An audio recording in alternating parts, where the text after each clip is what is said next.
মাশাল্লাহ, এটা অনেক ভালো একটা জাত। আমাদের বাড়ি আট টমেটোর আগাম সামার টমেটো বলে। আমার নিরাপদ সবজির জন্য পলিনেট হাউসে এর চেয়ে ভালো জাত আমার জানা নেই, তবে অনেক ভালো টমেটো আসছে।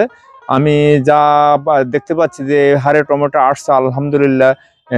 এ যাবৎ আমার মোটামুটি প্রায় 70 থেকে 80 হাজার টাকা বিক্রি হয়ে গেছে। সামনে আরো বেচা বিক্রি হবে এবং ভালো লাভ হবে বলে আমি আশা করছি। কতটুকু জায়গা আছে এবং সর্বশেষ বেচা কেনা কত হতে পারে, খরচ ছিল কত? হ্যাঁ, এখানে 25 শতক জায়গা আছে পোলেন্ডেড হাউসে।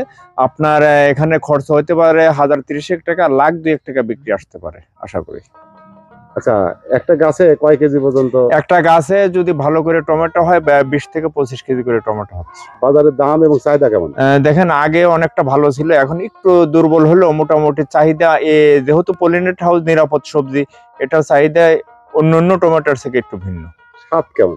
স্বাদ অনেক ভালো। যে আমরা আমাদের দেশি পেয়ারা এবং আপেলের মতো মসমস করে, খুব ভালো স্বাদেও খুব ভালো হয়। মানুষের কাছে অনেক চাহিদা, যেহেতু এতে পেস্টিসাইড ইউজ করা হয় না। অনেক ভালো নিরাপদ সবজি, সবজি আকারে মনে করেন মানুষ সালাদ খাইতে বেশি নিয়ে যাচ্ছে এখান থেকে।